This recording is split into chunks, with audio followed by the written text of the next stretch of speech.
بيغو. وجاءت هذه الفرقة مخترقة. من أين جاءت؟ انتبهوا، جاءت من تركيا، من شمال تركيا، ومرت على العراق، شمال تركيا والشام، ومرت على شمال العراق بين الدويلات الإسلامية، ولم يقف في طريقها أحد. لم تلقى أي نوع من المقاومة في هذا الطريق الطويل، لأن حكام هذه المناطق المسلمة كانوا قد تركوا المجال لقوات التتار أن تمر كما يقولون في أجوائها بدون اعتراض.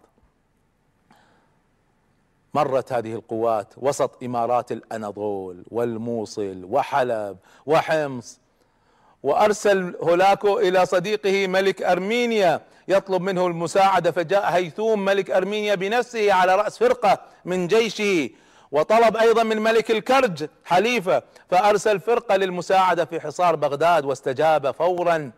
واستدعى هولاكو 1000 من الرماة الصينيين المشتهرين بتسديد السهام المحملة بالنيران، ثم وضع على رأس جيشه أفضل قوادة، وكان اسمه كتبغى.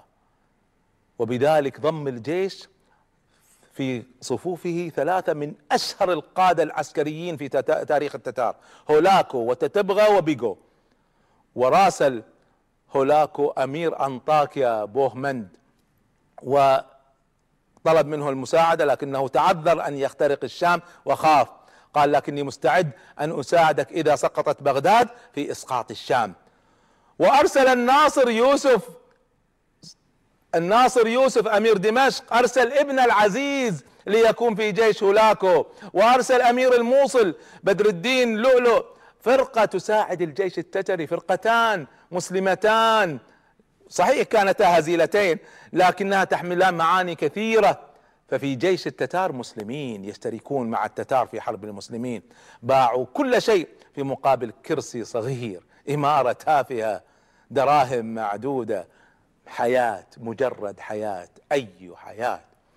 بهذا الإعداد رفيع المستوى والتخطيط اكتمل الجيش التتري، وبدأ الزحف من فارس في اتجاه العراق. قصة وصول هذا الجيش إلى العراق بعد الفاصل إن شاء الله.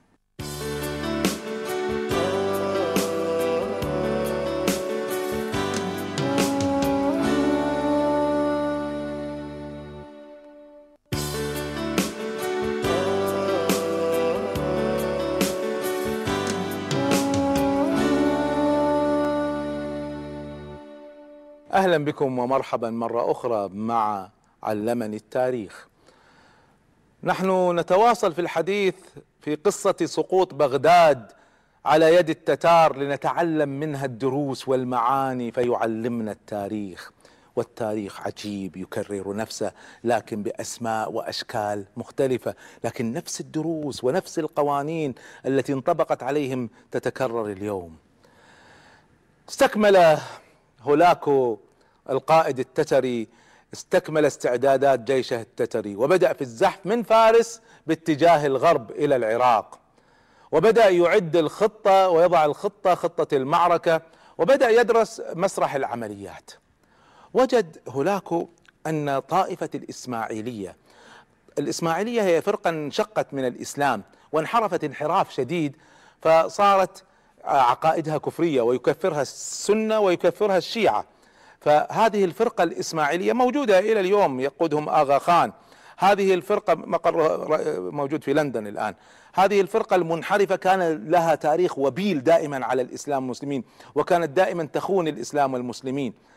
فهذه الفرقة كانت بينها وبين التتار مشاكل سابقة، وكانت تتمركز في الجبال في غرب بلاد فارس وشرق العراق. وشعر هولاكو أنه لو هجم على بغداد قد تمثل هذه الفرقة خطورة على الجيش التتري. فأولا طبعا الإسماعيليين رغم أنهم يعني ذكرنا ما فيهم من صفات خبيثة، لكن كانوا مشهورين بقوة القتال والحصون المنيعة، وهي طائفة طبعا لا عهد لها ولا أمان، الخيانة عندها سهلة. فمع أن التتار يعلمون أن الإسماعيلية على خلاف شديد مع الخلافة العباسية، لكنهم راسلوا قبل ذلك التتار ليدلوهم على ضعف جلال الدين من خوارزم قبل مقتله في سنة 629. خياناتهم مشهورة على كل حال. فمع أنهم من المنافقين الذين يتزلفون لأصحاب القوة، مع كل هذه الاعتبارات لكن التتار ما كانوا يثقون بهم، ما كانوا يأمنون التحرك إلى العراق، وبجانبهم على جنبهم هذه القوات يتركون في ظهرهم قوات عسكرية الإسماعيلية. والسبب أنه كان هناك ثأر قديم بين التتار والإسماعيلية. الإسماعيلية هؤلاء استطاعوا في فترة خلافهم مع التتار السابقة أن يقتلوا ابن جنكيز خان جغتاي في أيام حملة جنكيز خان الأولى على فارس. هذا كلام من أكثر من 30 سنة. فلم ينسى التتار هذا الثأر، كان التتار يصحبون معهم في جيشهم ابنة جغتاي القتيل القديم اللي قتله الإسماعيلية، حتى يزيد التتار من حماسهم في الجيش ولكي تقوم بنفسها بالثأر لأبيها. طبعا كل هذا جعل التتار يقرروا عدم الهجوم على بغداد، وإنما البدء بالإسماعيلية والتخلص منهم. وصدرت الأوامر من قراقوم عاصمة التتار بإبادة هذه الطائفة من الوجود. وتحركت الجيوش الهائلة صوب معاقل الإسماعيلية، واقتربت من أقوى حصونهم على الإطلاق، يسمونه حصن الموت في غرب فارس. وما هي إلا أيام حتى تم تطويق الحصن من كل مكان. لما شاهد زعيم الإسماعيلية ركن الدين خورشاه شاهد هذه الأعداد التي لا تحصى، فراسل التتار وأعلن خضوعه الكامل لهولاكو ومستعدادا لتسليم الحصن. لكن قائد الحصن عرف ان التتار سينتقمون، فرفض تسليم الحصن وصمم على القتال، عاصيا بذلك اوامر قائد ركن الدين خورشاه.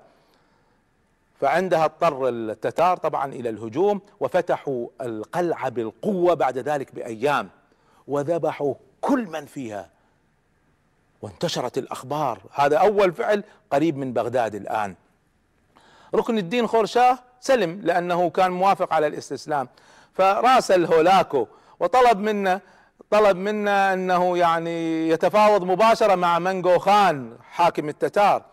فارسله اليه هولاكو، ارسل الى حاكم التتار مقابل بعض الوعود. فمنغو خان وصلته الفرقة التترية وفيها هذا الرجل، فرفض ان يقابله واستحقره، وفي الطريق قتل ركن الدين خورشاه اللي كان مستعد ان يحالف التتار. قتل كما يقولون في ظروف غامضة. بعد قتل ركن الدين خورشاه قام هولاكو بخدعة عجيبة، امر بجمع كل الاسماعيلية حتى لا يعني يعمل معهم اتفاقية، وحتى لا يبالغوا في اعدادهم فيعمل معهم صلح. فلما جمعوهم قتلهم كلهم، حصدهم كلهم، نساء رجال اطفال، فقتلهم قتلة واحدة. وانتشرت الأخبار بين الناس، وزاد هذا في انهيار المعنويات في بغداد. هولاكو لا يرحم أحدا، حتى المستعدين أن يتحالفوا معه لم يرحمهم. عندها أخذ هؤلاء يعني هذه المذبحة شهدتها خاتون ابنة جغتاي بنفسها حفيدة جنكيز خان، فأخذت بثأرها بنفسها، أخذت بثأر أبيها المقتول على يد الإسماعيلية. وتم ذلك في سنة 655 هجرية، استئصال شأفة الإسماعيلية في هذه المنطقة. بقوا في مناطق أخرى واستمروا إلى اليوم، وأصبح الطريق الآن آمنا مفتوحا إلى بغداد. وبدأت الجيوش المغولية في فارس تزحف ببطء لكن بنظام باتجاه عاصمة الخلافة. وتبين أن عمر العاصمة الإسلامية أصبح قليلا، بل قليلا جدا. في اللقاء القادم نتحدث عن هذه المأساة العظيمة، سقوط بغداد على يد التحالف التتري. إلى أن نلتقي أستودعكم الله، والسلام عليكم ورحمة الله.